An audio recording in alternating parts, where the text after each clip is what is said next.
বটিয়াঘাটা বাজারে কেন্দ্রীয় যুবদল নেতা পার্থদেব মণ্ডলের গণসংযোগ ও লিফলেট বিতরণ অনুষ্ঠিত। রাসেল চৌধুরীর ছবিতে তুরান হোসেন রানার রিপোর্ট। খুলনা ১ দাকব বটিয়াঘাটা আসনে ধানের শীষের মনোনয়ন প্রত্যাশী কেন্দ্রীয় যুবদল নেতা পার্থদেব মণ্ডল বটিয়াঘাটা বাজারে গণসংযোগ ও লিফলেট বিতরণ করেছেন। ১৯ আগস্ট মঙ্গলবার বিকালে তিনি স্থানীয় বিএনপি, যুবদল, স্বেচ্ছাসেবক দল, ছাত্রদল সহ অঙ্গ ও সহযোগী সংগঠনের বিভিন্ন নেতৃবৃন্দদের সঙ্গে নিয়ে সর্বসাধারণের সাথে গণসংযোগ ও লিফলেট বিতরণ করেন।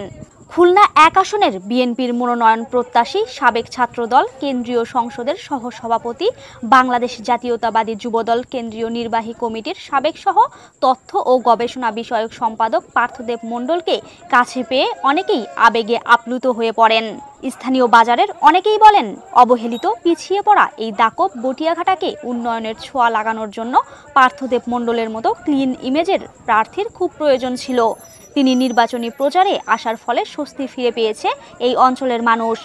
পথসভা এবং লিফলেট বিতরণকালে ধানের শীষের মনোনয়ন প্রত্যাশী পার্থদেব মণ্ডল বলেন, বাংলাদেশ জাতীয়তাবাদী দল বিএনপির ভারপ্রাপ্ত চেয়ারম্যান জনাব তারেক রহমান ঘোষিত ৩১ দফা বাস্তবায়নের মাধ্যমে দেশের গণতন্ত্র পুনঃপ্রতিষ্ঠা হবে এবং আইনের শাসন প্রতিষ্ঠিত হবে।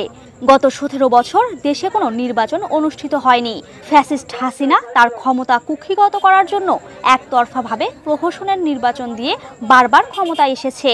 আরও বলেন, আগামীর রাষ্ট্রনায়ক তারেক রহমানের হাতকে শক্তিশালী করার জন্য এবং অবহেলিত এই দাকব বটিয়াঘাটাকে অর্থনৈতিক স্বয়ংসম্পূর্ণ নির্ভরশীল একটি এলাকায় রূপান্তরিত করার জন্য ধানের শীষ প্রতীকে ভোট দিয়ে বিএনপিকে নির্বাচিত করতে হবে।